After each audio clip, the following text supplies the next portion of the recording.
Well, today is going to be kind of very interesting because I brought up a topic that I wanted to discuss about how we don't understand what business owners are looking for. We take a suggestion and make it what we want it to be. So what I'd like to do is I'd like to share with you an example. Recently, I worked with a business owner and he asked me about working on a plan for him for retirement, and he asked me what he thought he should do. He explained to me what he wanted to do. He had said he called his accountant. His accountant's first thing the accountant said was, "Hey, let's put in a profit sharing plan and that kind of thing." The accountant did not listen to what he asked, because if he listened closely, he would have found that the client was asking for something very different than what the accountant thought he was asking. So we're going to talk about that. So let's take a look at what I call the costly knee-jerk reaction. And that's basically what that's all about, is when someone asks you a question and they immediately give you an answer without getting all the facts. And we as professional advisors seem to do that a lot. In this particular case, the clarification should have really been, does the employer want to save money for retirement? Does he want to use the company's cash flow? Is it only for him, or is it for his whole family, or is it for the employees? Does he want deductions, and does he want retirement income? Do you want all the contributions to end up in your account, or are you willing to share with other employees? If so, how many and whom? Those are the questions I would have asked. When you give advice without asking the right questions, but you still come up with a solution or a suggestion, which is not based at all on the relevant facts, professional advisors do come into play, into my mind, because I read an article about why and the employers don't finish their planning, and there's a lot of reasons, and I think we're at fault sometimes in many cases. So questions like, everyone in the plan, do you want to favor yourself or your family? Do you want to give a benefit to a specific employee? Do you want the tax deduction timing to matter to you? Those are pretty relevant. So the employer wants to save money for retirement in this particular case, and he wants to use the cash flow, and only for him and his family. He wants a selected benefit program, and he wanted deductions and retirement income down the road. Now, the deduction and the retirement, we made some assumptions, but because the accountant rushed to the answer, which was a pension plan, the client could have missed out on a major opportunity, and we're going to show you that opportunity. First of all, in the first column, you'll see pension plan right here, and you'll notice that it's deductible, yes, but the employee benefit, the SEEP, can also be deductible. Can you recover your employer costs under a pension? No, but you can under a SEEP. Is the money tax-free? No, but yes under a SEEP. Can you use the money before 59 and a half? And the answer with a pension is no. You could, but there's a penalty if you have it in your plan, but you're going to get taxed. Under a SEEP program, most definitely. Completion from day one. This is interesting. Under a pension plan, upon your death, your family's only going to get what's in that account. But on the SEEP program, the client will get a completion factor tax-free, which could be very large. So if I was in a plan, I died, I started it on a Monday and I died on Wednesday, I'm going to complete the plan for my family. In the 401k or the pension plan, I only would have gotten whatever I put in. IRS filing, Yes, with a pension plan under ERISA. No under SEEP. Employee taxed? Yes, 100% on the withdrawal. Accountants and a lot of people get this really mixed up. They're so involved with the deduction of it right up front, they don't realize that that small deduction they get is going to cost them 100% taxable inclusion. So they're paying, so they're saving a little bit on a deduction, on the contribution, but they're going to get taxed fully, and we'll show you that.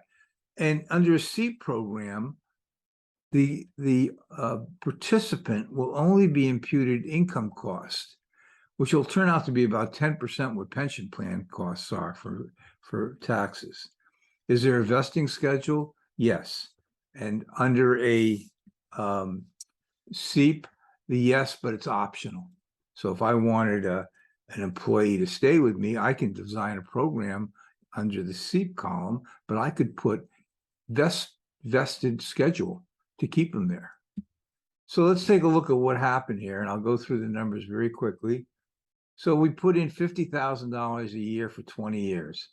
At the cash at age retirement, which is 66, was $1,800,000. The total cost of the rollout was $300,000. The tax cost of the employee was $70,000.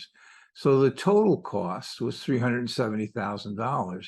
So the balance of the SEEP program was $1.4 million, which gave out a payout of $165,000 a year, totally tax-free $2.6 million.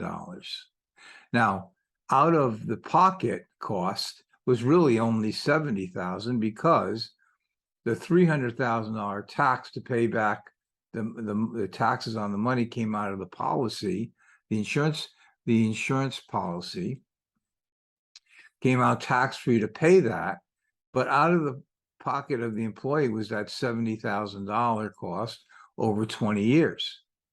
Now, when you take a look at a qualified plan where they put $50,000 in, the employer, by the way, who sponsored the program, under the scenario we're working with, out of the 50, only 30,000 got into his account. The other 20 had to go into the employees. Now, whether they appreciate it or not, it's a whole different ballgame. But the employer who's sponsoring the plan gets a deduction. So let's just say he gets a deduction at 30%. He puts in $50,000 a year. He's going to save $15,000. But look what happens at retirement when he retires. He's at we figured 4%. He got $1,043,000 at retirement. That's enough to take $100,000 out gross per year. He's going to pay $30,000 in taxes. He's going to net $70,000 over a period of time. Out of the pocket cost, tax-wise, is $482,000 right here. Figure 30,000 times 15. That's what he's going to pay in taxes compared to the 70,000 over here. Because there's nothing out of his pocket when we pay that back out of the policy. So the difference in tax structure is that the employer in his own personal tax liability will pay $482,000, where under the SEEP program, he only would have paid $70,000. So when we look at the whole difference, we've got the 401k is paying $1 million, the SEEP is paying $1.8 million. The payout is $100,000 gross. That's $165,000. They pay $30,000 in taxes. The employer gets $70,000. We're over in a SEEP, the same amount of money going in, he would have had $165,000. And we're using the same net rate of return. But look at the difference between the two nets. Under the pension plan, $1 million, over here 2.6. Guess what the deductions are for both of them? Sorry about that. $200,000 for both of them. So there's a tremendous difference in the fact that the 401k paid a tax of 482. Under the SEEP program, the individual paid 70,000. That's a difference of quite a bit of money here. And the difference in income was substantial on the payout here, $94,000 of tax-free money. So obviously, in this particular case, where the accountant immediately jumped up and said, let's do a pension plan. Now, again, I'm not jumping on accountants or anybody else. I'm just saying the person they're going to ask this question to probably would be an accountant or an attorney. And I'm going to suggest to you that you listen to all the facts, or at least ask some questions, because there's an awful lot to lose here. If you take a look at this, if I broke it down, the pension paid $70,000 after tax in income versus the SEEP paid 70,000 taxes versus 482.